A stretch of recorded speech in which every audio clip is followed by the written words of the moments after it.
meditar hoje na palavra de Deus, continuando a nossa série do Apocalipse, e eu quero convidar você. Domingo que vem eu vou interromper a série, porque nós vamos receber aqui na igreja um amigo meu, e eu gostaria de pedir para você: não falte do culto domingo que vem. Ele vem me ajudar a dar o treinamento para os nossos líderes, mas nós vamos receber aqui, se não o mais influente transformador social do Brasil, entre os mais influentes.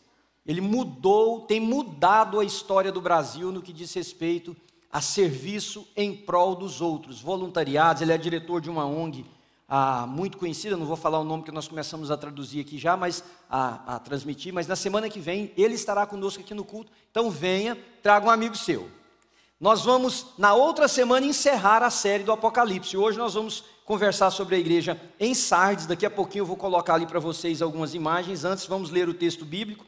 Se você tem sua Bíblia, pode pegar carona aí com alguém. Apocalipse capítulo 3, versículos de 1 a 6.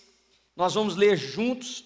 Presta atenção comigo, por favor, na leitura do texto, para que você possa acompanhar. Se você não tem a Bíblia, olha na tela que nós temos a mesma versão ali. Ao anjo da igreja em Sardes escreva: estas são as palavras daquele que tem os 7 Espíritos de Deus e as 7 estrelas. Conheço as suas obras. Você tem fama de estar vivo, mas está morto. Cuidado para você não confundir o morto aí com essa morte física, com o fato da pessoa deixar de respirar, de ter vida. Não.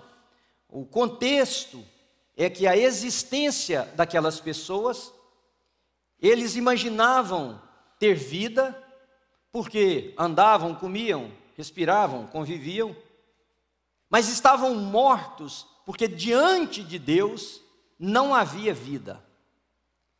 Aos olhos de Deus, a vida é mais do que ir e vir.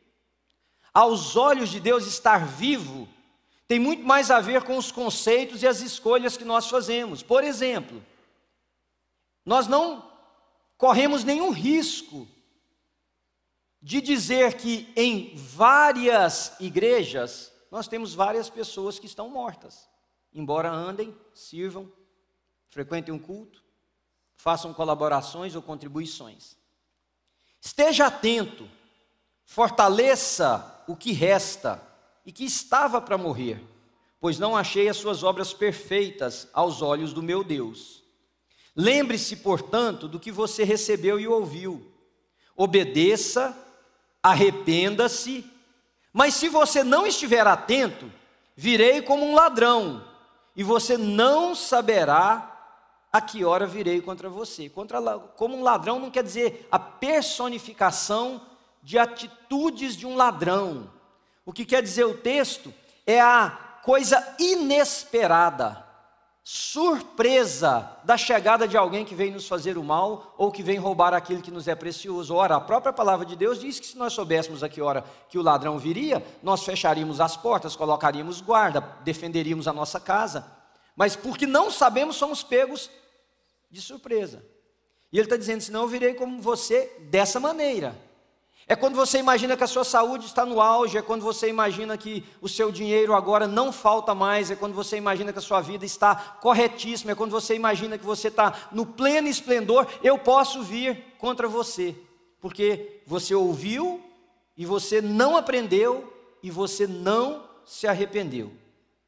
No entanto, você tem aí em Sardes uns poucos que não contaminaram as suas vestes, ou seja, há no meio de vocês gente de Deus, há no meio de vocês gente que escolheu andar comigo, há no meio de vocês gente que é meu povo. Estes, ou eles, andarão comigo vestidos de branco, pois são dignos, porque aquela região é uma das maiores produtoras de algodão, então as roupas brancas eram muito comuns. Esses andarão de branco comigo, porque são dignos. O vencedor será igualmente vestido de branco. Jamais apagarei o seu nome. Aí fica difícil de eu ler, viu? No escuro. Quando eu falei apagarei, ele apagou mesmo. Estava planejado isso? Não. Ao vencedor acenderei, para que ele possa ler. Será igualmente vestido de branco, jamais apagarei, não apague, jamais apagarei seu nome do livro da vida, mas o reconhecerei diante do meu Pai que está no céu e diante dos seus anjos. Aquele que tem ouvidos, ouça o que o Espírito diz às igrejas. Rapidamente, um sumário daquilo que eu tenho falado para vocês. Em primeiro lugar, é que Deus nos conhece.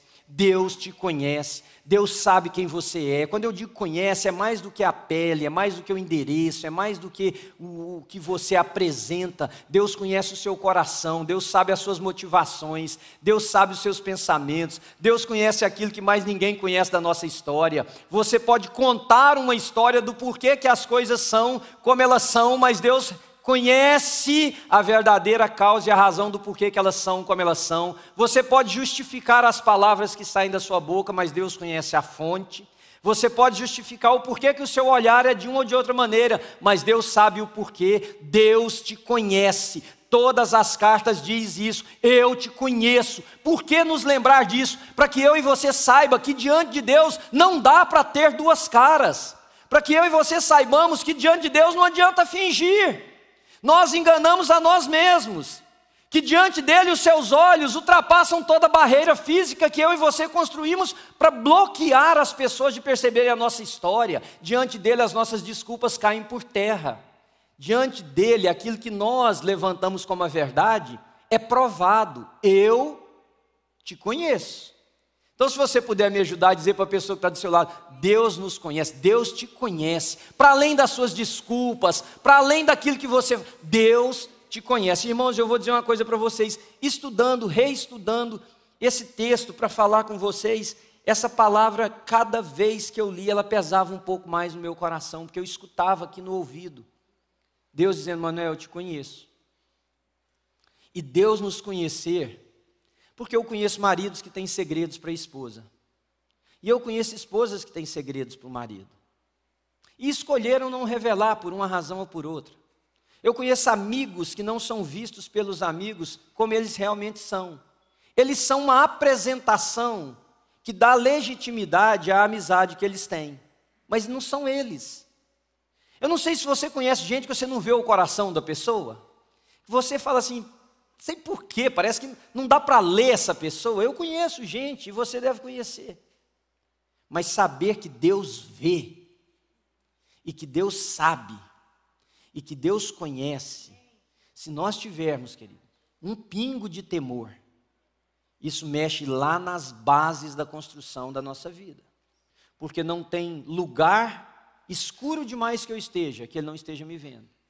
Longe, profundo, alto. Aliás, o salmista resumiu isso dizendo, para onde eu irei? Para onde me ausentarei da tua presença? Se eu subo no alto do monte, o Senhor está lá. Se eu desço a profundeza do abismo, o Senhor também. Se eu vou para debaixo das águas, lá eu vou te encontrar. Então, resumo, eu te conheço. Segundo, sempre há uma palavra semelhante a essa. Muda, enquanto há tempo. Muda, enquanto há tempo. Todos nós erramos.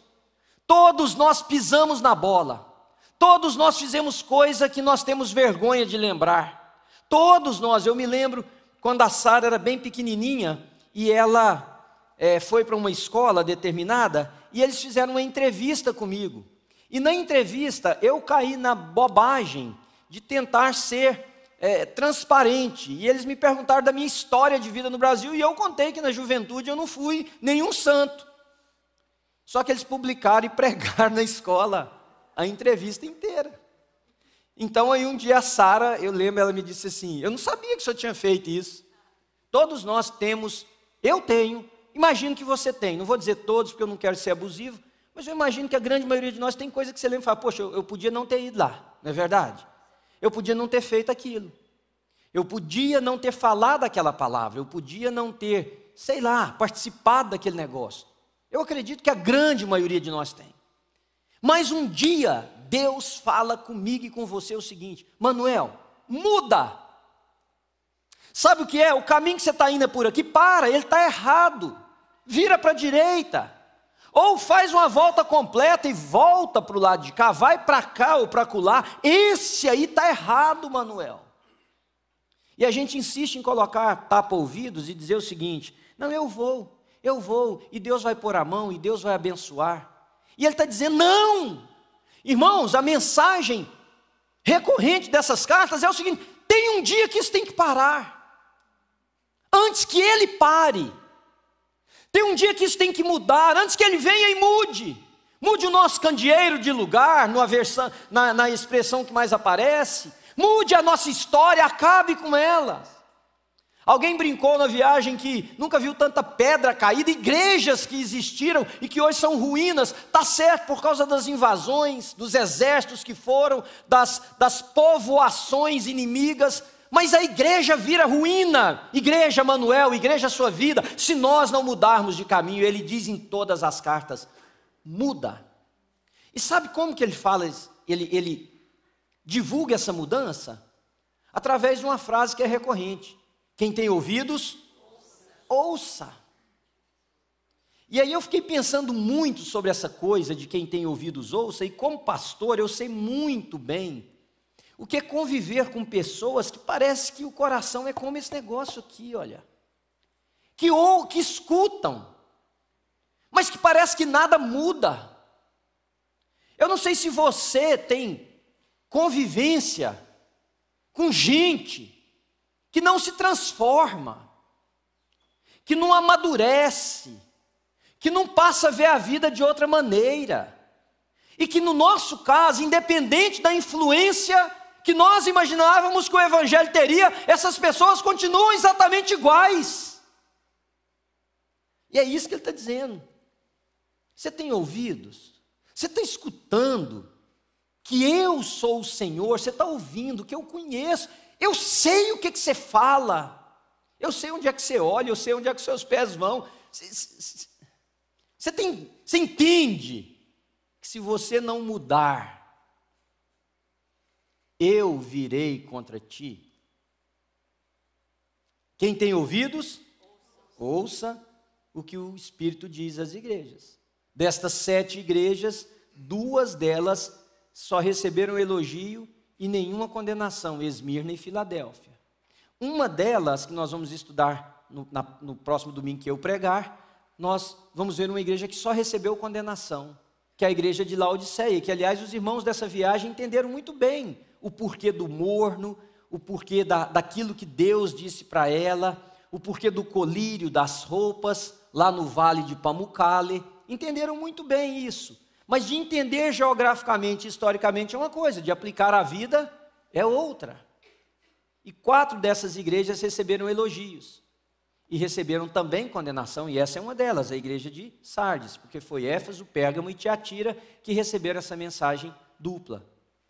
A igreja de Sardes, e eu vou pedir para colocar a foto ali para vocês, nosso grupo tirou uma foto bem diante de uma das construções lá em Sardes, que do outro lado está uma sinagoga. Antes de nós chegarmos naquele lugar, estavam as ruínas de uma sinagoga. Sardes tinha o 2º maior templo do mundo conhecido na época, a deusa Artemis, ou Ártemis, que é a mesma Diana. Ártemis é o nome grego, Diana é o nome romano, da deusa que era filha de Zeus e irmã gêmea de Apolo. Se você lembra da história da mitologia grega, ela era a deusa da caça, ela era a deusa da lua, mas ela era a deusa também do amor e da fertilidade. E por causa de ser a deusa do amor e da fertilidade, existia nos templos de Diana ou de Ártemis, presta bem atenção, porque entende para além da história, havia profetia, aliás, quase todas as profetisas do templo de Diana eram prostitutas. Aí você diz, como é que pode? Pode, irmãos, pode demais, porque nós podemos dizer assim, vários dos pastores roubam. Aí você diz, como é que pode? Pode. Vários membros de igreja mentem. Várias pessoas que frequentam culto roubam do governo. Várias mulheres que frequentam a igreja traem os seus maridos.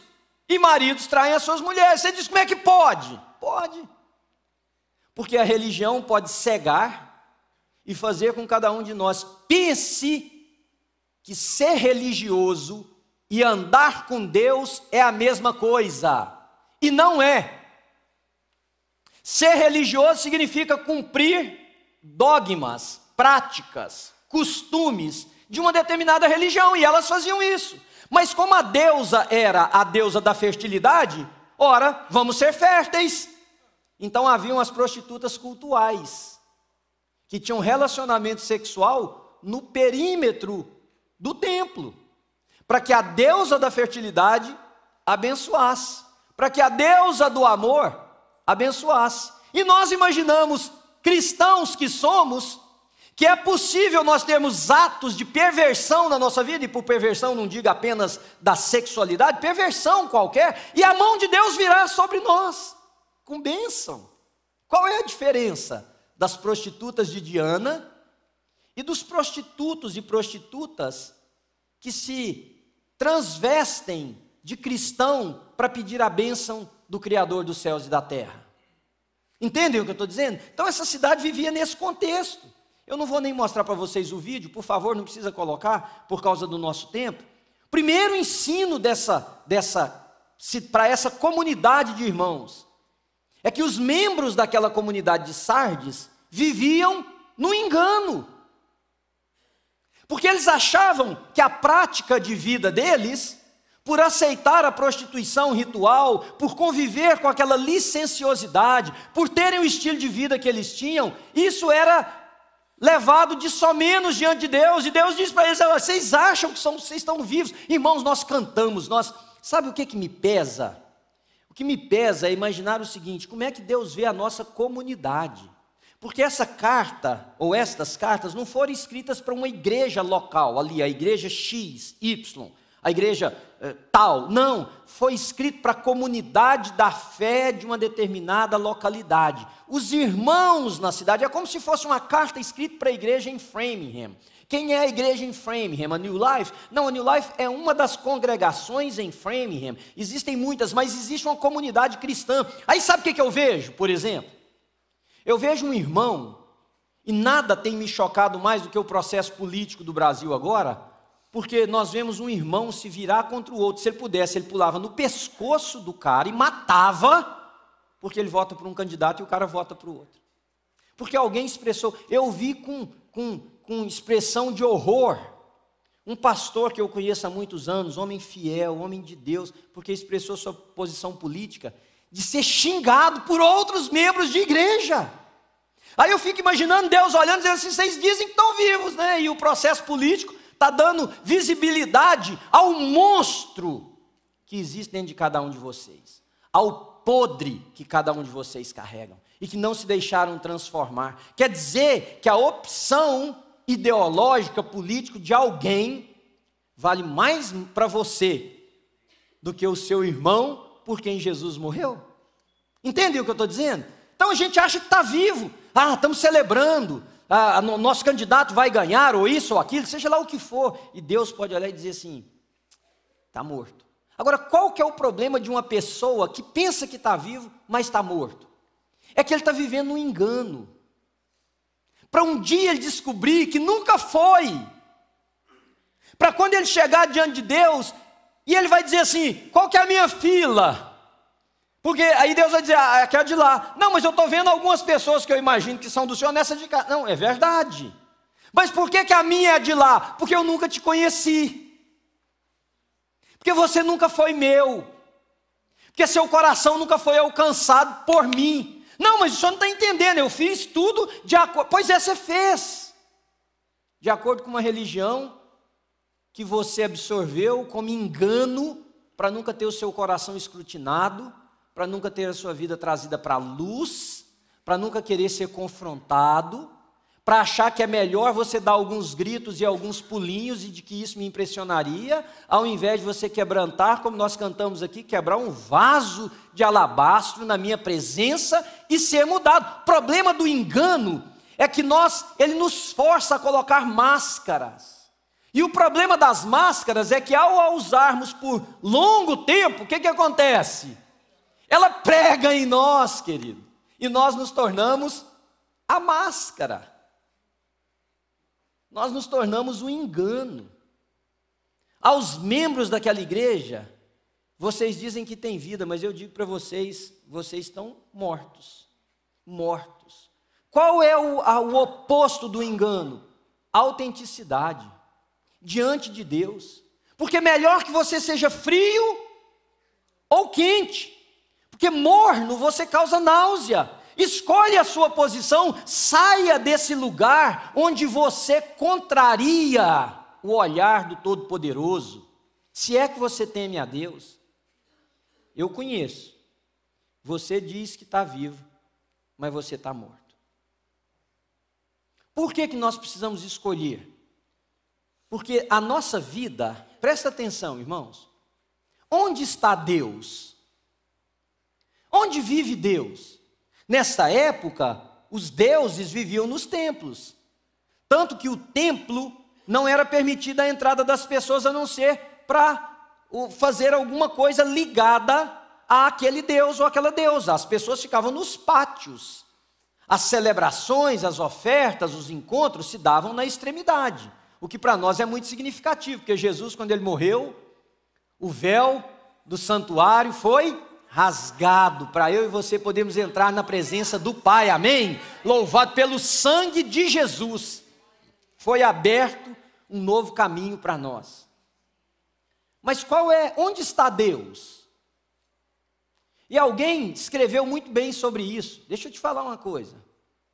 Você é a roupa que Deus veste. Imagina, porque alguém esses dias para trás escreveu para mim uma coisa muito bonita sobre a nossa igreja, mas no final ela rematou com a frase que eu pensei assim, não entendeu o que eu ensino na igreja. Ela escreveu assim, porque eu quero levar várias pessoas que eu conheço lá, pastor, e como eu sempre digo para as minhas amigas, não olhe para nós, olhe para Jesus. Aí, quando ela escreveu isso no final da mensagem, eu cocei a cabeça e pensei assim, não entendeu o que eu ensino. Onde está Jesus? Se as pessoas não virem Jesus em vocês, não vai ver em mais lugar nenhum. Você é a roupa que Deus veste. Você é a roupa que Deus veste para andar no centro de Framingham. Imagina isso. Você e eu, presta atenção, ou nós somos o elogio de Deus ou nós somos a vergonha de Deus. Eu e você, ou nós somos a honra de Deus, ou nós somos a desonra de Deus. Onde está Jesus? Lá no céu? Para muitos ele continua lá, esperando um dia de voltar. Mas para outros que entenderam, e entenderam a mensagem da cruz, diz, Jesus vive em mim. Jesus vive em mim. Então quando eu vou ao supermercado, Jesus vai fazer compra. Quando eu vou para o quarto com a minha esposa, Jesus vai para um encontro de amor. Quando eu vou andar com os meus amigos, Jesus está passeando. Quando eu vou negociar, Jesus está mexendo com as coisas desta vida. Quando eu converso, Jesus está abrindo a boca e falando. Onde está Jesus? Então, o que acontece, irmãos, é que a vergonha da cidade de Sardes, e é a vergonha de qualquer comunidade que acha que tem vida e não tem, é que nós estamos envergonhando Deus. E nós o estamos expondo à vergonha pública. Porque quem olha para mim e quem olha para você, espera ver Deus. Espera ver Jesus. Você está entendendo por que a Bíblia diz, quem tem ouvidos, ouça. Ouça. Jesus certa vez se aproximou de uma figueira, e nós vimos lá nessa viagem, nós colhemos figo no pé, né? Nós pegamos figo assim, mais delicioso. Mas Jesus chegou numa figueira, nós estávamos com fome esse dia lá. Um dia, não vou nem contar para vocês, teve alguns aí que tentaram entrar numa propriedade que não lhes pertencia. Mas nós ficamos assim meio barrados pelo senso de cristão. Mas que o desejo foi grande, foi. Porque estava com fome. E Jesus chegou diante de uma na mesma situação e não tinha, o que ele fez? Porque ele procurou e não encontrou o que era natural daquela árvore. É natural as pessoas se aproximarem de nós e ver Jesus. O unnatural é a pessoa chegar perto de você e não encontrar, ou encontrar um outro personagem. Tem gente que diz assim para mim, quando brigam: pastor, ontem o bicho pegou lá em casa. Falei: pegou qual dos dois? E quando me dizem assim: não, ontem eu acho que o meu marido ou minha mulher estava possesso, eu falo: mas como é que pode? Domingo passado ele era crente, hoje ele é possesso pelo diabo? Não, sabe o que é? É que nunca foram de Jesus. E é isso, irmãos, que nós estamos brincando, de viver no engano, e deixar essa máscara colar no nosso rosto, e não entender que é muito mais do que um problema pessoal. A vergonha de Deus é quando eu e você vivemos sem nenhum tipo de pudor, sem nenhum tipo de estilo de vida que glorifique o nome dEle. Quando nós somos envergonhados, Deus é envergonhado. E eu vou dizer uma coisa para vocês que eu tenho absoluta certeza e sem nenhum temor de cometer pecado contra vocês: nós temos muitos chamados cristãos envergonhando Deus todo momento. E ainda se desculpando por trás das histórias da vida, sem entender que ele está dizendo: arrepende e muda, antes que seja tarde demais. Na maneira de nós vivermos o Evangelho, é que nós demonstramos aos outros a nossa salvação. Desencana dessa ideia de que um dia você levantou a mão num culto e você foi salvo. Como? O senhor está dizendo que não? A Bíblia diz que se eu professar o nome de Jesus, eu sou salvo. Bom, você pode professar e nunca ter tido um encontro com Ele. Concordam comigo?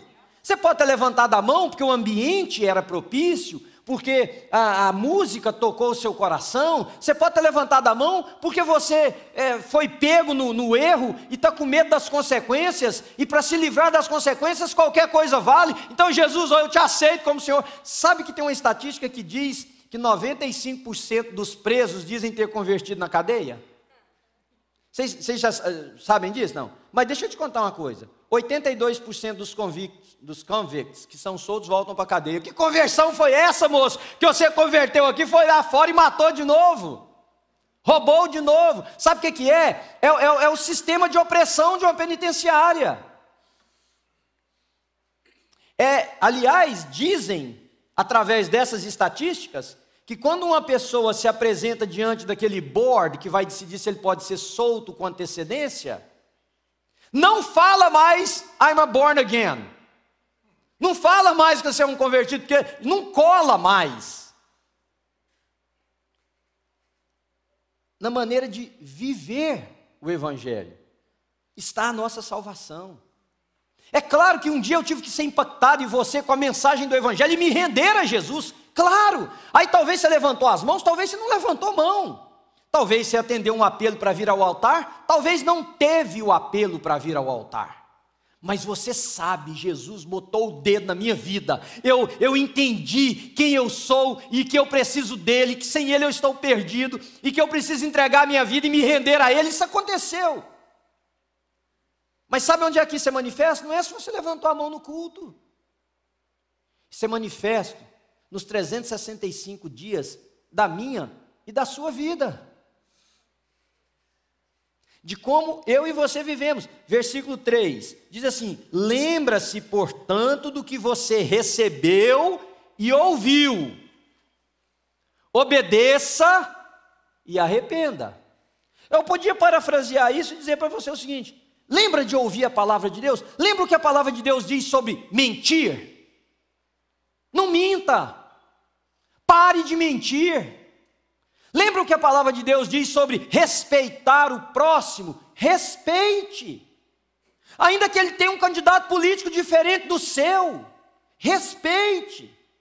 Sabe o que a palavra de Deus diz sobre amar o próximo como a você mesmo? Você gosta de receber pedradas? Não? Então não jogue pedras. Você gostaria de saber que seu nome está sendo pregado na parede da maledicência de um encontro qualquer? Não, então não faça. Você gostaria de ver o nome de Deus envergonhado por causa de você? Não, então não faça. Irmãos, a salvação é algo entre Deus e a pessoa, mas a percepção da salvação é coletiva. Porque tem gente que diz que é salvo, que você fala assim, eu já falei isso, se for pecado já confessei também diante de Deus. Tem gente que eu falo assim, só que a pessoa for para o céu vai virar inferno. Já, irmão, porque não é possível. Não sei se você conhece alguém assim, não é possível. Não, a pessoa parece que não tem um pingo de compreensão do que é ser de Deus.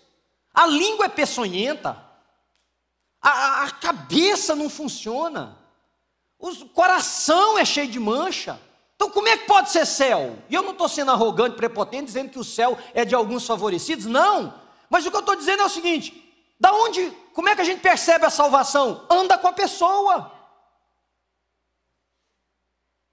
Eu levantei minha mão lá na igreja, então eu sou salvo, você não diz nada não, tá? Porque a Bíblia não te colocou como juiz na minha vida. Claro, a Bíblia não me colocou como juiz para dizer se você é salvo ou não. Mas uma coisa eu vou te falar, se salvo for isso que você vive, eu acho que melhor é ser perdido. Porque se isso aí é ser salvo, eu não entendi ainda o que é ser perdido, não. Você conhece alguém assim? É esse o problema, queridos. Salvação é percebida. Deixa eu explicar para vocês, o tanto que o evangelho é simples. Quem é salvo, muda a língua. Quem é salvo, muda a cabeça, muda o coração. Quem é salvo, muda o jeito de tratar os outros.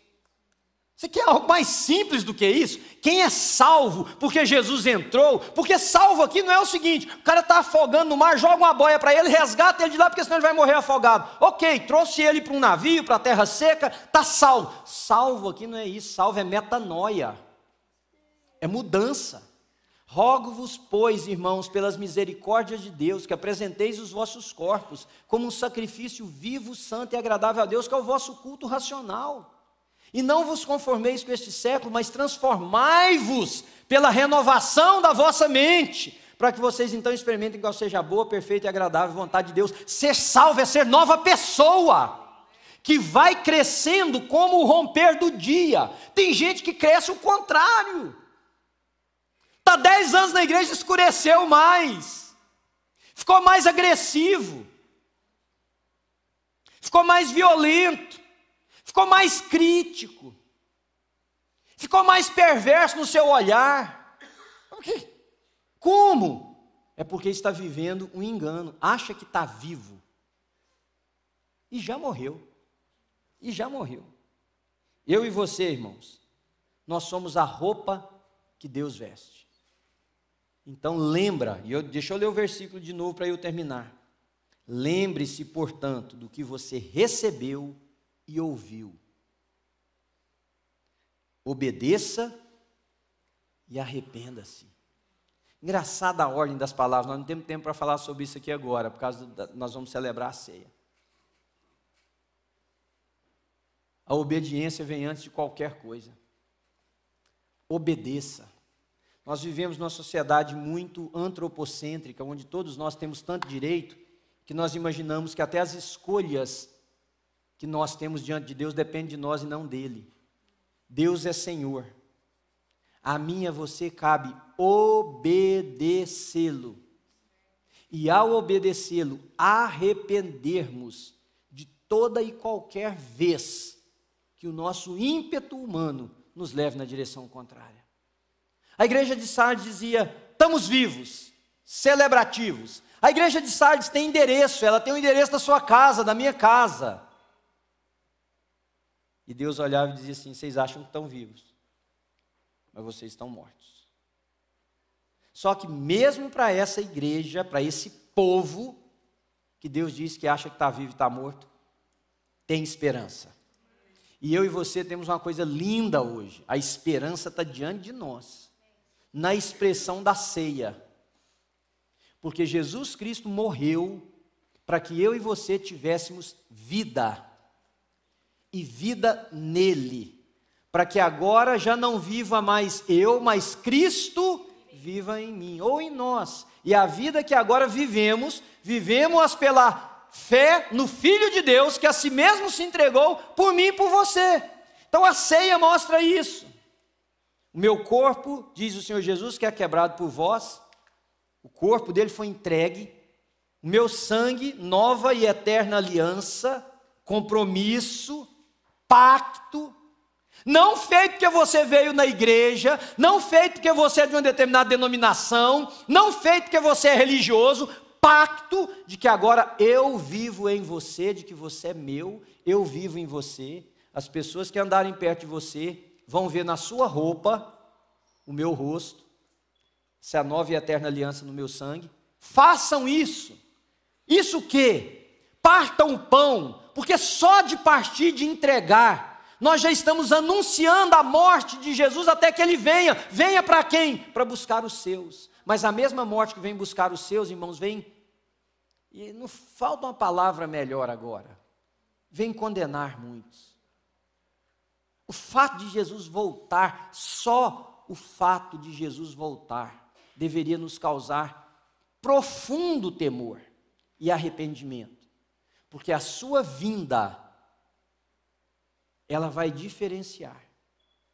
Dada a ordem no céu, a trombeta vai tocar, porque era o sinal, era o toque da guerra, do preparo, dos chamados religiosos judaicos. Vai soar a trombeta e o Senhor voltará com grande poder e glória sobre as nuvens, junto com a sua milícia celestial, amém?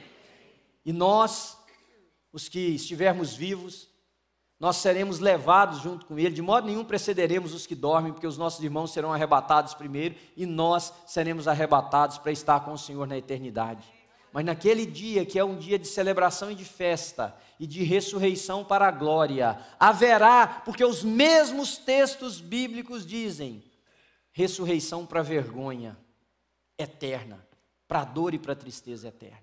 Então a minha chamada para você, e eu quero pedir aos irmãos que venham me ajudar com a celebração da ceia, é essa. Você tem ouvido